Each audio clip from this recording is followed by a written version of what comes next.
95-98%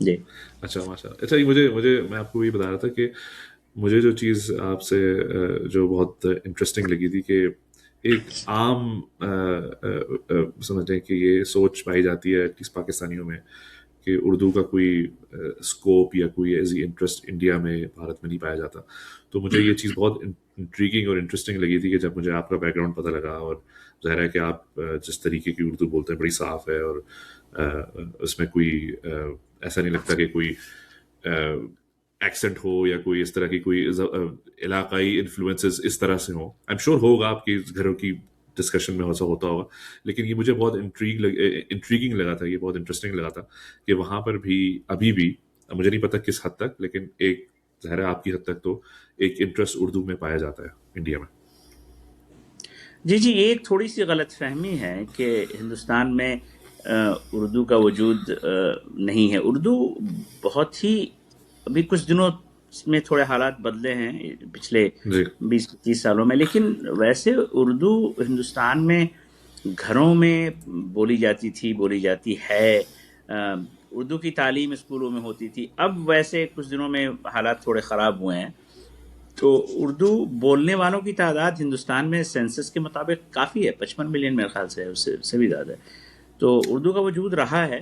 ظاہر ہے اردو کے خلاف بھی کچھ طاقتیں کام کرتی رہی ہیں، لیکن اس کے باوجود اردو پھلتی پھولتی رہی ہے. جی جی ماشاء اللہ. اچھا آپ نے مینشن کیا, اشارہ کیا تھا مشیگن میں آپ نے 5 سال, آپ نے بولا کتنے سال آپ تھے وہاں پر؟ جی جی 5 سال تھے. اچھا وہاں پر جو مشیگن کی یعنی میری لینڈ اسٹیٹ ہے, وہ یوزلی کنسیڈر کیا جاتا ہے کہ بہت بڑا ڈائسپرا وہاں پر رہتا ہے. I'm sure آپ وہاں پر جب رہے ہوں گے تو شاید آپ نے ان لوگوں سے ملاقات بھی ہوئی ہوگی. تو جب آپ دیکھتے ہیں کہ ایک یا دو نسلوں میں جو وراثتی زبان ہوتی ہے, جیسے ہم اردو کی بات کر رہے ہیں اس وقت, جب یہ مٹنا شروع ہوتی ہے تو وہ اندر سے وہ عمل کس طریقے سے آپ کو کیا لگتا ہے, وہ عمل کس طرح سے دکھتا ہے اگر ایک یا دو نسل میں یا جنریشنز میں یہ چیز ختم ہو, یا ختم سے مراد یہ ہے کہ اس پہ یعنی کہ وہ محدود ہو کے رہ جائے کہ ہم 2-4 لائنز اپنے دادا دادی سے بول دیں یا ماں باپ سے کچھ بول دیں, اور اگر کچھ پڑھ لیا تو پڑھ لیا, ورنہ تو کوئی واسطہ نہیں. تو یہ جو عمل ہوتا ہے کہ اس پہ فوکس کم ہو جائے, اور یہ جو ہیریٹیج لینگویج ہوتی ہے اس پہ عبور نہ رہے فیوچر جنریشن کو, وہ آپ کو کیسا لگتا ہے کہ وہ کیسا دکھتا ہے اندر سے؟ جی. تو اب جیسے دیکھیے نا, ہندوستان پاکستان میں جو ملٹی لنگوازم ہے, ہر انسان 2-3 کبھی کبھی 4 زبانیں بھی بول رہا ہوتا ہے, اور یہ جی صدیوں سے چلا آ رہا ہے. تو اور اس میں کوئی مسئلہ نہیں ہے, مطلب ایسا نہیں ہے بالکل کہ بالکل پہلے تھا اور اب نہیں ہو رہا. تو ابھی بھی آپ کو بالکل مل جائیں گے پاکستان میں, آپ چلے جائیں انسان پنجابی بول رہے ہیں, اردو بھی بول رہے ہیں, گجراتی بول رہے ہیں, اردو بول رہے ہیں. یہاں تک کہ کیرلا میں بہت سارے ایسے لوگ, میں گیا ہوں کئی دفعہ وہاں, جو ملیالم ان کی زبان ہے, اردو سیکھی ہے انہوں نے, اردو بول رہے ہیں. تو لیکن جو امریکہ کی صورتحال تھوڑی مختلف ہے. تو جی if you look at the history of the United States, in the 18th century, there was quite a lot of multilingualism. مطلب ایسے ابھی دیکھتے ہیں نا ہم کہ صرف انگریزی بولی جا رہی ہے, کہ انڈیپینڈنس کے وقت امریکہ میں naan English European immigrants made up about 1/4 of the total population. In Pennsylvania itself, about 2/5 of the people spoke German. If you add the American Indian languages to this, about 1/3 of the people of the United States spoke languages other than English. English. Acha. But what happened? Abhi agar aap usko compare karenge, so all of this multilingualism, if you go to Pennsylvania, I'm sure you've been there, جی جی Pennsylvania German, all disappeared. French بولنے والے جو لوگ تھے وہ بھی اب فرینچ نہیں بول رہے, صحیح. جرمن نہیں بول رہے ہیں. امریکن انڈینس کی بھی حالانکہ کچھ موومنٹس, کچھ تحریکیں وہاں چل رہی ہیں to G revive the indigenous languages, but not a lot of success has been achieved. تو اس کی جو ایک پولیٹیکل سینیریو ہے, جو پولیٹیکل آئیڈیالوجی امریکہ میں ہے, it doesn't really tolerate multilingualism. جیسے ہمارے یہاں جو multilingualism ہے, it's everybody speaks it. Like اب انڈیا میں آپ دیکھیں, پاکستان میں دیکھیں,